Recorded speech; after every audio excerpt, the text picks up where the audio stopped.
Jubilee Hills by election లో CM Revanth Reddy master plan తోని ముందుకెళ్తున్నాడు కూడా తెలుస్తా ఉంది. జూబ్లీహిల్స్ ఎలక్షన్స్ లో ఖచ్చితంగా గెలవాల్సిందే, నవీన్ యాదవ్ ని గెలిపించాల్సిందే అన్నట్టుగా ఇటు మంత్రులకు కూడా డివిజన్ వైజ్ గా ఇన్ఛార్జ్ ఇచ్చినట్టు కూడా తెలుస్తా ఉంది.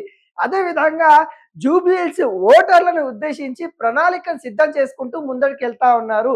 అదేవిధంగా సినిమా ఇండస్ట్రీ వాళ్ళు ఇక్కడ ప్రధానంగా ఉంటారు కాబట్టి వాళ్ళకి సంబంధించిన సంక్షేమ కార్యక్రమాలు చేస్తామంటూ హామీలు ఇస్తున్న పరిస్థితి కనబడతా ఉంది. అదేవిధంగా మైనార్టీలకు సంబంధించి కూడా అనేక హామీలు ఇస్తున్న పరిస్థితి కనబడతా ఉంది. ఖచ్చితంగా గెలవాల్సిందే అంటూ ఒక ఛాలెంజ్ గా తీసుకున్నారు సీఎం రేవంత్ రెడ్డి. ఇప్పటికే తన యొక్క షెడ్యూల్ కూడా బయటికి రావడం అయితే జరిగింది. తను కూడా ప్రచారంలో పాల్గొంటాను, తను కూడా రోడ్ షో చేయబోతా ఉన్నారు. బైక్ ర్యాలీలు కూడా సీఎం రేవంత్ రెడ్డి చేయబోతా ఉన్నాడు కూడా మనకైతే క్లియర్ కట్ గా తెలుస్తా ఉంది. నవీన్ యాదవ్ గెలుపు దిశగా వెళ్ళాలి అంటూ మంత్రులకు కూడా నవంబర్ 9వ తారీఖు వరకు హైదరాబాద్ ని విడిచి వెళ్ళొద్దు, ఎక్కడ చూసినా జూబ్లీహిల్స్ బై ఎలక్షన్ సంబంధించిన ప్రచారమే చేయాలి అంటూ ఇటు దిశానిర్దేశం చేయడం అయితే జరిగింది. దాంట్లో భాగంగానే మంత్రులు కూడా ముందుకెళ్తున్న పరిస్థితి కనబడతా ఉంది. డివిజన్ వైజ్ గా ఇన్ఛార్జ్ ఇచ్చారు.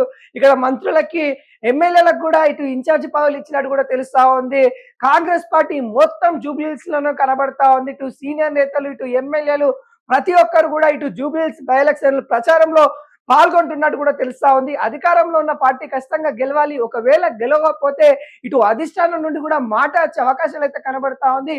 ఆ విధంగా ఖచ్చితంగా గెలవాలని మాస్టర్ ప్లాన్ తో ముందుకెళ్తున్నాడు కూడా తెలుస్తా ఉంది. అనేక కోణంలో ఇటు మైనార్టీకి సంబంధించిన ఏవైతే సంక్షేమ కార్యక్రమాలు కావచ్చు, ఏవైతే సినిమా ఇండస్ట్రీకి సంబంధించిన కార్మికుల గురించి కావచ్చు, ఇంకా మైనార్టీకి సంబంధించినవి అయితే మనం చూసినట్లయితే ఇక్కడ అజరుద్దీన్ కి మంత్రి పదవి కూడా ఇస్తున్నట్టు కూడా తెలుస్తా ఉంది. జూబ్లీహిల్స్ బై ఎలక్షన్ కారణంగానే తనకి మంత్రి పదవి ఇస్తారు. ఎందుకంటే అజరుద్దీన్ ఒకవేళ సపోర్ట్ చేయకపోతే, ఎందుకంటే గతంలోనే తనకి ఎమ్మెల్సీ పదవి ఇస్తామని హామీ ఇవ్వడం అయితే జరిగింది. కానీ ఎమ్మెల్సీ పదవి ఇచ్చిన తర్వాత కూడా మంత్రి పదవి ఆశించినట్టు కూడా తెలుస్తా ఉంది. ఒకవేళ మంత్రి పదవి ఇవ్వకపోతే మైనార్టీ వాళ్ళంతా ఇబ్బంది పడతారు. ఇప్పటికే మైనార్టీ కార్యకర్తల నుండి, మైనార్టీ లీడర్ల నుండి కాంగ్రెస్ పార్టీ పైన ఒత్తిడి వస్తా ఉన్న పరిస్థితి కనబడతా ఉంది. మైనార్టీ సంక్షేమ సంబంధించిన మంత్రులు ఎవరు లేరు, మైనార్టీ నుండి ఎవరు కూడా ప్రాతినిధ్యం పొందట్లేదు, కాంగ్రెస్ పార్టీలో మైనార్టీ సంబంధించిన మంత్రులు లేరు అనే విధంగా చెప్తున్న పరిస్థితి కనబడుతుంది.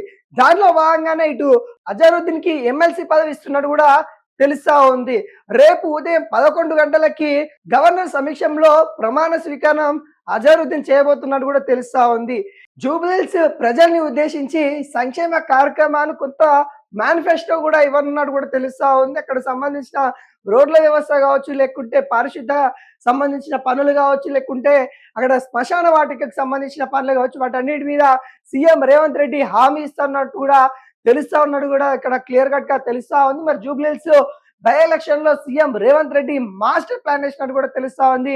బీఆర్ఎస్ ఎత్తుగడలకి పై ఎత్తు వేసుకుంటూ ముందుకెళ్తున్న పరిస్థితి కనబడుతుంది. మరి చూడాలి సీఎం రేవంత్ రెడ్డి తన ప్రణాళిక, తన ప్లాన్ ఏ విధంగా వర్కౌట్ అవుతుంది, మరి జూబ్లీహిల్స్ బై ఎలక్షన్స్ ఎవరు గెలుస్తారు అన్నది కూడా ఇప్పుడు ఉత్కంఠ పరిస్థితి కనబడతా ఉంది. ఇంకా వేచి చూడాల్సిన పరిస్థితి కనబడతా ఉంది.